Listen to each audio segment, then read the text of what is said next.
সাবেক মার্কিন president Barack Obama সম্প্রতি দ্য নিউ ইয়র্কার পত্রিকাতে দেওয়া এক দীর্ঘ প্রোফাইলে নিজের জীবনের এক নতুন দিক উন্মোচন করেছেন। তিনি জানিয়েছেন যে অবসরের পর তার রাজনৈতিক ব্যস্ততা তার ও মিশেল ওবামার পারিবারিক জীবনে প্রকৃত উত্তেজনা সৃষ্টি করেছে।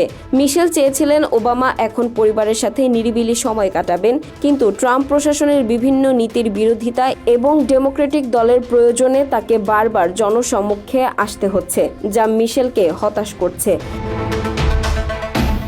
2025 সালের জরিপ অনুযায়ী ওবামা এখনও আমেরিকার সবচাইতে জনপ্রিয় জীবিত প্রেসিডেন্ট। এই জনপ্রিয়তাকে কাজে লাগিয়ে দল তাকে বারবার ব্যবহার করতে চাইলেও ওবামা মনে করেন ঘন ঘন উপস্থিতি তার বার্তার গুরুত্ব কমিয়ে দিতে পারে।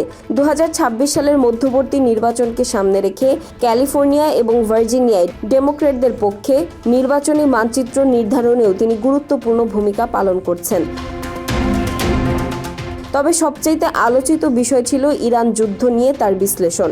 ওবামা বলেন, ইসরায়েলি প্রধানমন্ত্রী নেতানিয়াহু দীর্ঘদিন ধরে ইরানের সাথে যে সংঘাতের প্রেক্ষাপট তৈরি করতে চেয়েছিলেন, ডোনাল্ড ট্রাম্পের মাধ্যমে তিনি তা সফলভাবে সম্পন্ন করেছেন।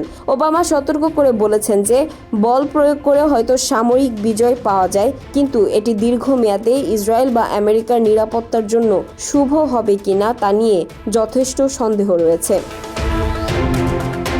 কাকতালীয়ভাবে যেদিন ওবামার এই সাক্ষাৎকারটি প্রকাশিত হয়, সেদিনই মার্কিন সামরিক বাহিনী হরমুজ প্রণালীতে প্রজেক্ট ফ্রিডম অপারেশন পরিচালনা করে ইরানের বেশ কিছু যুদ্ধযান ডুবিয়ে দেয়। ওবামার এই সাহসী ও স্পষ্টবাদী বক্তব্য প্রমাণ করে যে ক্ষমতার বাইরে থাকলেও মার্কিন নীতি নির্ধারণে তার প্রভাব এখনও অনস্বীকার্য।